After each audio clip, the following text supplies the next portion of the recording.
Okay, in this video we're going to quickly look at why we pursue full employment and the benefits of full employment, and then look in more detail about the consequences of failing to achieve the goal of full employment. So firstly, just quickly, some of the benefits of employment.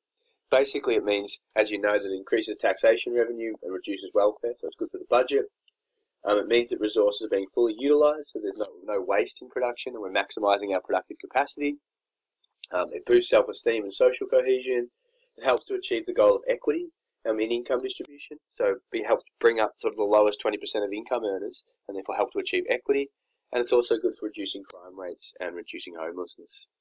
But the main focus of the study guide is looking at the consequences of failing to achieve the goal of full employment. So it's looking at some problems with high unemployment in this video. So again, the more that unemployed people there are, the more burden it places on existing workers to pay more of the tax, and therefore leads to budget deficits. It can hurt equity, leads to lower average purchasing power because more people are on transfer income.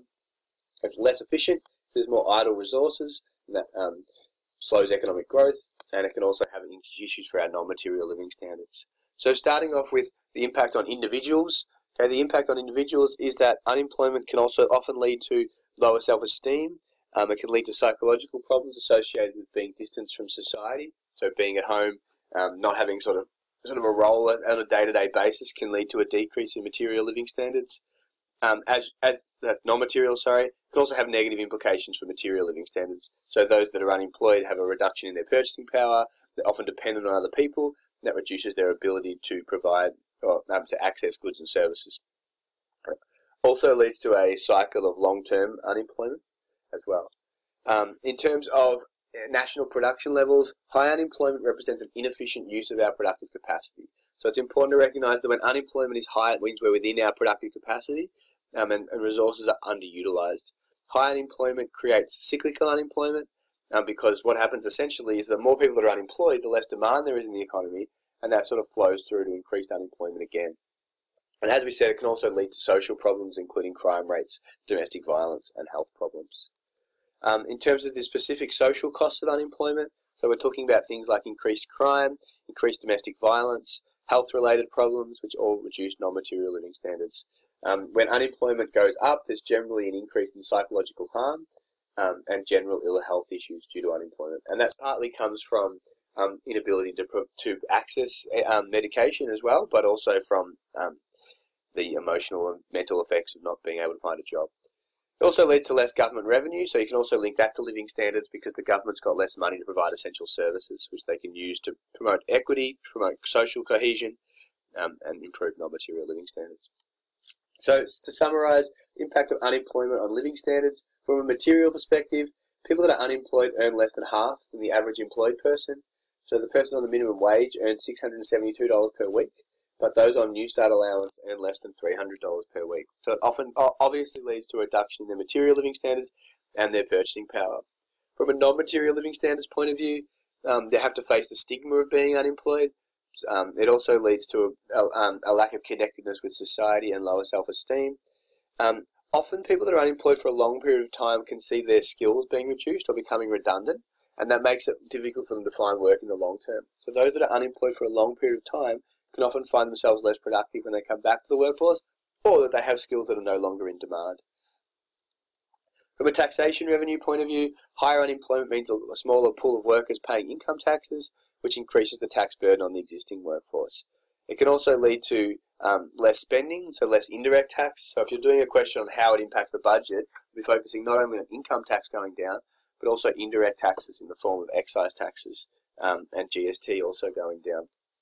A decrease in taxation revenue will mean the government has less money to fund government services that promote our living standards. So the government will have less money to spend on health and defence and national security, and the government will be required to spend more on welfare. So it can have negative implications for taxation revenue, and that can flow on to increasing debt as well. If the government doesn't want to cut their expenditure, then they may have to lead to bigger taxes. So they've basically got a choice. If there's high unemployment, they can run budget deficits, or they may have to increase taxes to reduce their deficit. Larger deficits are likely to lead to more government debt, and that places a burden on society in the future because we have to pay back those loans. It also could lead to higher interest rates on our loans, so we become more of a risk, and therefore that can lead to us losing our AAA credit rating, and businesses overseas and overseas countries will charge us higher rates on our loans. In terms of income inequality, high unemployment will increase the incidence of poverty. More people will be relying on transfer income or welfare, which are much lower than factor income, and that will significantly reduce the percentage share of the lowest quintile or the poorest quintile. More people are likely to be unable to afford the basic goods and services to achieve a dignified standard of living, which is what equity is all about, being able to afford a dignified standard of living. In terms of positive and negative impacts on aggregate supply, so this is really important that high levels of unemployment have both positives and negatives for our aggregate supply. When there's higher unemployment, it can have negative supply side effects because people can experience a reduction in their skills in the long term. So when you get a question on how unemployment impacts supply, it's not about the level of demand and therefore the supply expanding to meet that or decreasing. It's about the fact that in the long term, people's skill levels can be reduced by being unemployed for a long period of time, and that leads to reduction in capacity and our productivity. However, on the flip side, when there's high unemployment, workers often work harder and become more productive, and that's because they're scared about losing their job. So when there's high unemployment, sort of opposite to the video we watched in class, it can often lead to reduced wage pressures, and it can also have a positive impact on supply because workers are more productive. So that combination of decreased wages because of supply exceeding demand and increases in productivity are good for aggregate supply. Lower wages and increased productivity help to reduce real unit labour costs, which then reduce inflationary pressures and make us more competitive. So it can have a negative impact on supply because people lose skills in the long term, makes them less productive, but it can also have a positive impact because people want to work harder when there's higher unemployment, increase productivity, and also reduce wages because of increased competition for jobs. So just some questions looking at the sort of questions we've been looking at. Explain how high rates of unemployment can have a negative impact on real GDP in both the short and the long term, and focusing on aggregate supply and productive capacity. It's a pretty difficult question, but in the short term, higher unemployment leads to less output or production. That flows through to reduced incomes and less growth in various industries. Now, we're not utilising all our labour resources and we're working a long way from our productive capacity. So it's all about the lack of demand and how far we are from our productive capacity. In the long term, structural unemployment can lead to a loss of skills over time, which can reduce productivity of the economy. So in the long term, it potentially hurts aggregate supply because of the reduced ability of some people to contribute to the economy, and that can jeopardise our long-term capacity. So short term, it's more demand and a lack of spending because of reduced incomes. Long term, it can be due to a reduction in skill levels. Explain how high rates of unemployment can provide some positive supply-side benefits to the economy. Refer to both productivity and labour costs. So while higher unemployment can have a negative supply-side impact due to reduction in skills, higher unemployment is also associated with excess supply of labour. This can help to boost labour productivity because workers are scared of losing their jobs, and also reduces wage pressures as employers are more accepting of a lower wage because there's not many jobs available. Lower wages and increased productivity help to reduce real unit labour costs, which helps to reduce inflationary pressures and helps to boost aggregate demand and real GDP. These lower production costs can make them more willing to supply, which helps to boost our productive capacity. So it can have some benefits through lower wages and also increased productivity.